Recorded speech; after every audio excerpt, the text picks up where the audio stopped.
narrativas urbanas. Eu queria agradecer muitíssimo a presença dos nossos 3 convidados, que na verdade vieram para bancas e outros eventos, e eu capturei para trazer para cá para conversar com a gente. Então, na ordem, Rita Veloso, do Núcleo de Programa de Pós-Graduação de Arquitetura e Urbanismo da UFMG, Margarete Pereira, do Programa de Urbanismo da UFRJ, Pós-Graduação em Urbanismo, e Robert Beckman, do Instituto de Planejamento Urbano da UFRJ também. Então, a ideia da mesa, eu falei para eles um pouco que não tinha nada formalizado, né, do que a primeira pergunta do Robert, quando eu convidei, era, mas o que você está entendendo por narrativas urbanas? E eu não disse, eu só coloquei a frasezinha que eu coloquei aqui no convite, que a ideia é exatamente essa, cada um falar um pouco o que entende por essa ideia de narrativas urbanas e tentar entender essas possibilidades de narração da experiência da cidade de uma forma plural, múltipla, e para tentar ver se a gente consegue trazer a complexidade da cidade nas nossas narrativas, né? E aí o textinho que eu mandei, eu vou ler aqui. A mesa buscará enfocar como tema central as possibilidades de experiência da cidade e seus modos de compartilhamento e de transmissão, em particular a partir dessa ideia de narrativas urbanas, que eu não digo o que é. Para Walter Benjamin, mais do que a experiência propriamente dita, era a arte de narrar, que estaria em vias de extinção na modernidade. E a partir daí surge a questão fundamental para a compreensão da complexidade da cidade contemporânea: como ainda podemos narrar nossas diferentes, nossas divergentes experiências urbanas. Então, essa multiplicidade de narrativas urbanas poderiam proporcionar algum tipo de apreensão mais complexa, polifônica e dissensual da cidade? Foi essa pergunta que eu coloquei aos 3 e que eles vão aí responder cada um à sua maneira. Eu não vou controlar tempo nenhum, vocês falam quanto tempo vocês quiserem e depois a gente abre para todos vocês para conversa. A ideia é, de fato, uma conversa sobre essa questão da narração da experiência urbana.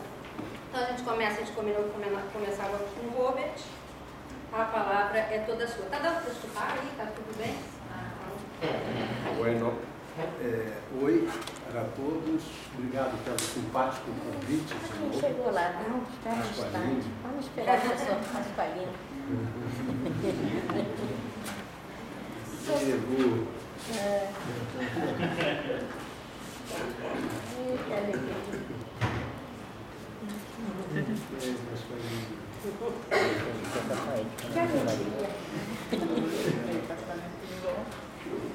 Então, Robert, com você a palavra. Desculpa. Então, mas é uma questão de hierarquia. lógico, Sabe que eu sou na cadeia alimentar a gente tem que dar deferência a quem está lá em cima. Eu obedeço e também destruo. O ritual.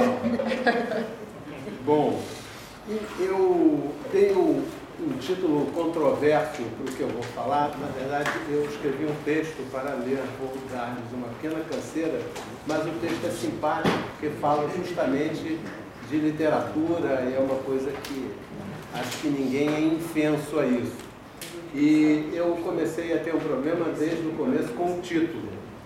E como eu vou trabalhar com um autor que ele é muito carioca, no sentido que ele traz um pouco o espírito da cidade na alma, né? Esse autor é Rubem Fonseca, não sei se vocês conhecem, um grande, considerado um dos maiores contistas brasileiros da atualidade, está com 90 e poucos anos, tem uma obra extensa, ele escreve desde 65 e é uma obra absolutamente fascinante se a pessoa souber pescar, para quem se preocupa com cidade, para quem quer entender a cidade no sangue, né, e não vista de cima. E aí eu comecei com um título que se chama Ler a Cidade com Rubem Fonseca. Achei muito michuruca. Aí parti para outro título, que é uma frase de um conto do Rubem Fonseca que diz o seguinte: a cidade não é o que se vê do Pão de Açúcar. Isso é intrigante. O que será que se vê do chão? Mas ainda assim, continuando a reler a obra dele, encontrei um outro título, mas que eu não vou falar para vocês, e espero que no final vocês me digam qual é o título, né? Fica um leve suspense. E eu faço uma pequena varredura na literatura brasileira que tem muito a ver com a capital, né? Que o Rio foi, e que a partir disso tem uma produção de crônicas, contos, romances, reportagens, tudo que diz respeito à própria vida da cidade desde o século XIX. Eu começo assim: Simplício. Simplício é o personagem principal do romance A Luneta Mágica, escrita por Joaquim Manuel de Macedo em 1869. O Macedo foi, que todo mundo leu e ficou encantado, a Moreninha.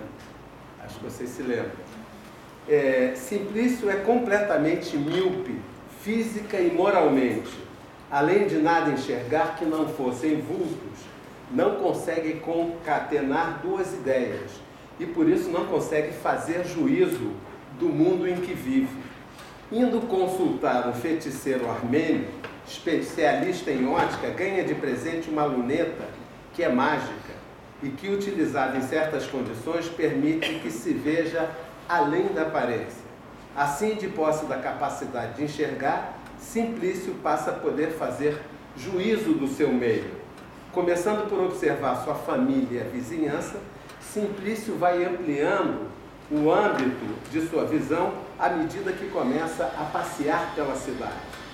Como tudo que Simplício queria era enxergar, a luneta mágica era um regalo dos céus, mas queria lhe meter em inúmeras trapalhadas, pois com a luneta Simplício veria ou todo o bem ou todo o mal que existisse na sociedade, dependendo do tipo de lente que usasse. Assim, de posse da capacidade de enxergar com a luneta, Simplício pode ler o mundo começando pela cidade do Rio, aonde vive no século XIX. Achando-se curado de sua miopia moral, o personagem de Macedo experimenta as propriedades mágicas da luneta, voltando-as para a experiência do cotidiano urbano. Segundo Simplício, eram duas lentes. A primeira era a lente do mal, dizendo o personagem: ela me fez passar por doido. A outra, segundo, a lente que só vê o bem, me fez passar por tolo. Doido ou tolo não escolho, porque a consequência é a mesma, disse o personagem. Estamos em 1869 e Macedo é uma espécie de moralista de sua época que parece querer ensinar a seus leitores a ler a realidade. A realidade de uma cidade que se tornara a capital do país e que a cada dia se transformava e se tornava mais complexa, exigindo novas chaves de leitura de seu cotidiano. O tema central do romance A Luneta Mágica, de Macedo, é a questão do olhar, como forma de conhecimento, coisa que projeta-nos diretamente na nova experiência urbana, onde, segundo Benjamin, é preciso se iniciar nos princípios da arte de observar, olhar, entender, decifrar, formar juízo. É, por conseguinte, a chave de entrada na vida urbana moderna. Ensinando o bom senso, entre aspas, que está na distância entre o bem e o mal absoluto, Macedo vai desbravando os enigmas da cidade para os leitores e, com isso, construindo dela a imagem da concórdia, lugar de articulação de um pacto urbano possível. Não só, no entanto, Macedo, com seu Simplício, ensinava a ler a cidade. Manuel Antônio de Almeida, com as malandragens de seu sargento de milícias, que vocês leram no ginásio, José de Alencar, com seu Garatuja, que vivia rabiscando as paredes da cidade, com caricaturas que zombavam das autoridades, e outros muitos, todos e outros muitos mais, lendo o Rio de Janeiro e fazendo dessa leitura uma estratégia estetizante para a compreensão do próprio sentido da urbanidade na capital do país. Se de Joaquim Manuel saltarmos para o século XX, mais exatamente para 1992, vamos nos deparar com a primeira edição do conto A Arte de Andar pelas Ruas do Rio, de Rubem Fonseca, componente do enorme repertório de leitura dessa cidade que atravessou o século XIX e se estendeu por todo o século XX. Mais do que isso, iremos constatar que o espaço da rua, que desde o século XIX vinha se impondo como lugar da sociabilidade, irá se configurar como símbolo fundamental da vida moderna e por isso mesmo será objeto da atenção de absolutamente todos os autores. Não há ninguém que no século XIX tenha escrito que não tenha falado de alguma maneira da rua. Nesse sentido, o aludido conto de Rubem Fonseca certamente insere-se em toda uma tradição e com ela dialoga. Você sabe ler? Você sabe decifrar? Essas são as perguntas fundamentais que Fonseca faz insistentemente ao longo de toda a sua extensa obra. Perguntas feitas a prostitutas, aos mendigos, aos matadores, aos cobradores, são personagens dos contos dele, aos advogados, à polícia, aos escritores e aos leitores. Repito, você sabe ler? Ler a cidade? Você sabe conviver na cidade? A cidade não é aquilo que se vê do Pão de Açúcar, assinala o personagem do conto O Caso F.A. Fonseca não se interessa exatamente pela cidade mineral feita de concreto, aço e vidro, que se estende enorme e prepotente diante de nossos olhos. Mal se vê a cidade de Rubem Fonseca, e o autor parece mesmo apostar naquilo da cidade que não se dá a ver, na busca de um quantum de urbanidade que cada um possa ter como repertório pessoal no convívio coletivo. Não espanta, então, que seu personagem Augusto, de Arte de Andar pelas Ruas, queira escrever um livro sobre a arte de andar pelas ruas do Rio, mas que está longe de ser um guia de turismo para viajantes em busca do exótico, do prazer, do místico, do horror, do crime e da miséria. O projeto do personagem de escrever um livro sobre a arte de andar pelas ruas é bem mais uma espécie de guia de conhecimento da cidade a partir da leitura de sua geografia e de sua história, que na esteira de João do Rio, que escreveu A Alma Encantadora das Ruas, foi um grande cronista do começo do século XX, pretende recuperar a esperança de comunhão com a cidade na medida da reconquista de sua alma. Assim como o Macedo da Luneta Mágica, que quer dotar seu personagem míope da capacidade de ler o mundo e poder dele fazer algum juízo, Rubem Fonseca, com sua personagem Kelly, uma prostituta analfabeta, quer ensiná-la a ler para se haver com a cidade e, quem sabe, poder cobrar os seus direitos de cidadã.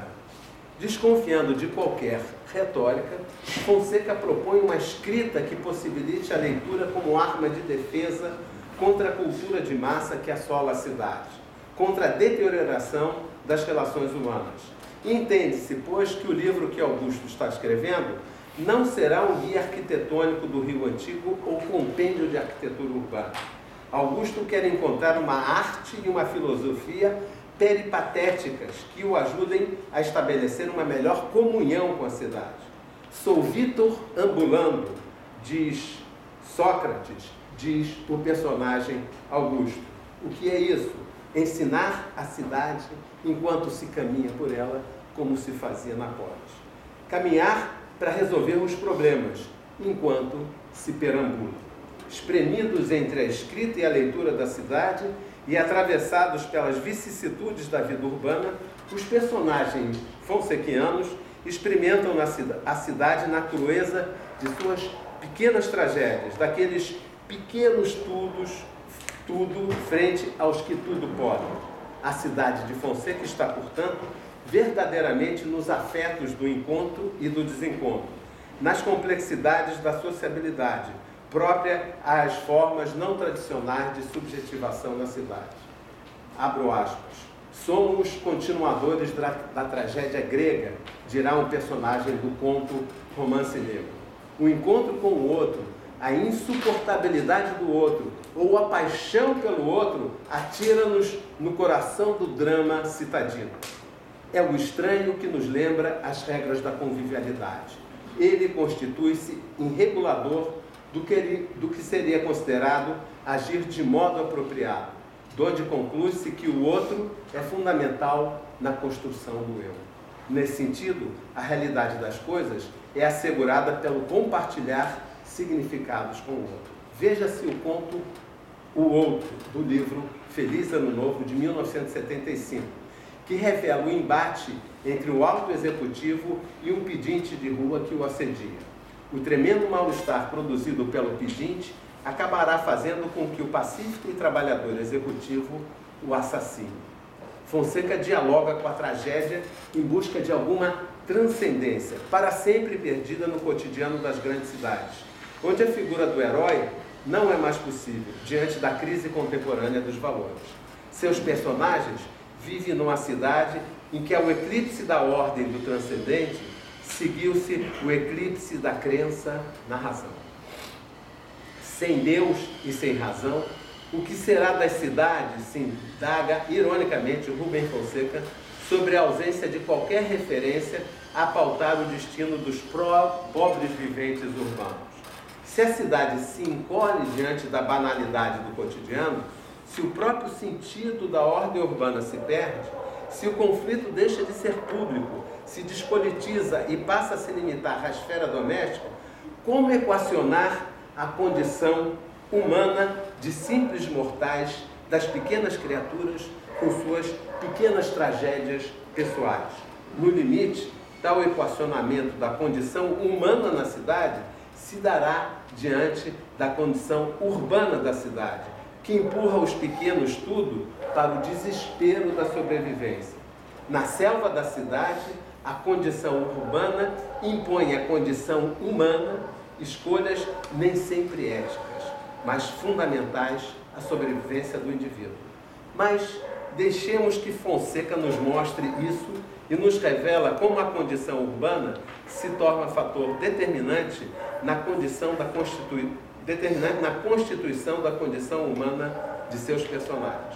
Dito de outra maneira, a condição urbana é manifesta na obra de Fonseca a partir de uma promessa de cidade, que se traduz na esperança de uma convivialidade possível, de proteção, de reconhecimento e de pertencimento.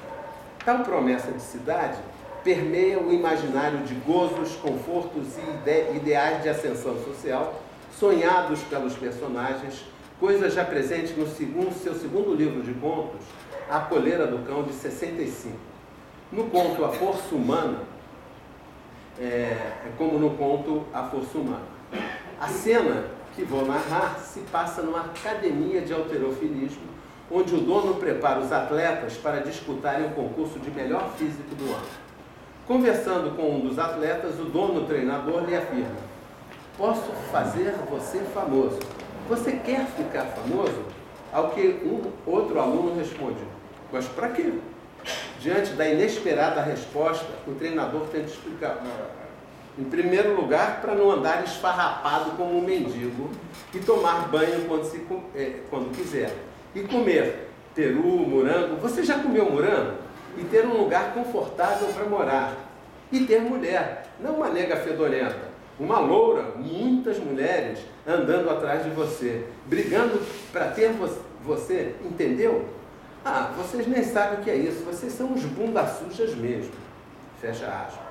A condição urbana, que podemos chamar também de desejo de cidade, presente da mesma forma no conto A Arte de Andar nas Ruas, funda a possibilidade da condição humana e do desejo de cidade. Funda a possibilidade da condição humana e o desejo de cidade se incorpora ao desejo na cidade. Estou falando do desejo de cidade e o desejo na cidade. No entanto, pouco se vê na obra de Fonseca a materialidade da condição urbana de vida. Não será certamente pelos prédios, lojas, viadutos ou pela concretude do cimento, mas porque a vida de cidade é disputada na carne viva do dia a dia, na sobrevivência, na viração. A cidade, para Fonseca, está nos homens e não nas coisas. Beirando o cotidiano e penetrando no universo do homem comum, Fonseca vai dali extrair a essência da vida urbana, seja a partir da vivência do alto executivo, no conto Passeio Noturno, onde o executivo, para relaxar do estresse do trabalho, é um alto executivo, sai de noite com seu carrão para atropelar transeuntes no subúrbio, seja então a partir da viração no batedor de carteira no conto Manhã de Sol. É um batedor que é pego em flagrante e faz tudo para não ser fichado na delegacia e ter seu nome sujo na praça. Aonde estará a verdade do homem urbano? No punguista que rouba para sustentar seus 7 filhos, ou no burguês com a barriga estufada de caviar e champanhe, que vê a vida como um banquete para uns poucos convidados? Não estranha, portanto, o travo amargo e peremptório de um cotidiano que faz com que os personagens passem a reger suas vidas por leis particulares e não mais pelas leis da cidade. A imposição das leis particulares às leis da cidade é o primeiro passo na constituição do que podemos chamar de cidade perversa. Ali onde as leis da natureza e mesmo o funcionamento funcional serão privilegiados ao funcionamento simbólico. A literatura de Fonseca, com seus personagens superindividualistas, apartados da vida coletiva, aderidos unicamente às próprias causas, acompanha o processo de contaminação da cidade clássica. O que é a cidade clássica? A cidade que obedece às leis criadas pelos homens para escapar às leis da natureza. Então, é ali, no contrário da cidade clássica, que se dá a passagem ao ato. Na cidade perversa, o que existe é a possibilidade da ação, ou seja, uma passagem ao ato, como diriam os psicanalistas, é uma possibilidade real, pois esta se funda na pulsão, a passagem ao ato, e não mais no simbólico, na cultura. Porque na cidade perversa você tem o instinto agindo, a passagem ao ato agindo. Na cidade clássica você tem a intermediação do simbólico. Então eu piso no seu pé, ato seguinte, eu não vou lhe matar, vou lhe pedir desculpa e no plano do simbólico isso está resolvido. No plano do auto-individualismo, da cidade perversa, eu vou matar um sujeito que pisou no meu pé. É o caso da cidade perversa, é o caso do conto O Cobrador, que é um conto terrível. Inclusive o Rubem Fonseca foi processado pela ditadura por causa desse conto. Foi censurado.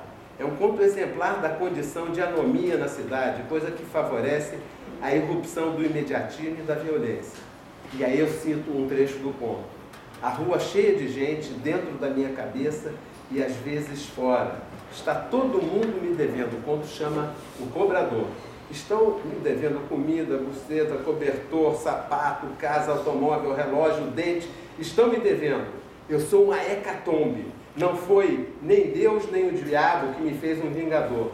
Fui eu mesmo. Eu sou o homem pênis. Eu sou o cobrador. Quando satisfaço o meu ódio, sou possuído por uma sensação de vitória, de euforia que me dá vontade de dançar. Tenho uma missão. Sei que se todo fudido fizesse como eu, o mundo seria melhor e mais justo. Já não perco meu tempo com sonhos. A cidade vai fecha aspas. A cidade vai deixando de ser a expressão de um pacto urbano e experimenta um processo de desinstitucionalização, de desengajamento, de desvinculamento e de descivilização. Em uma palavra, é a falência da esfera pública.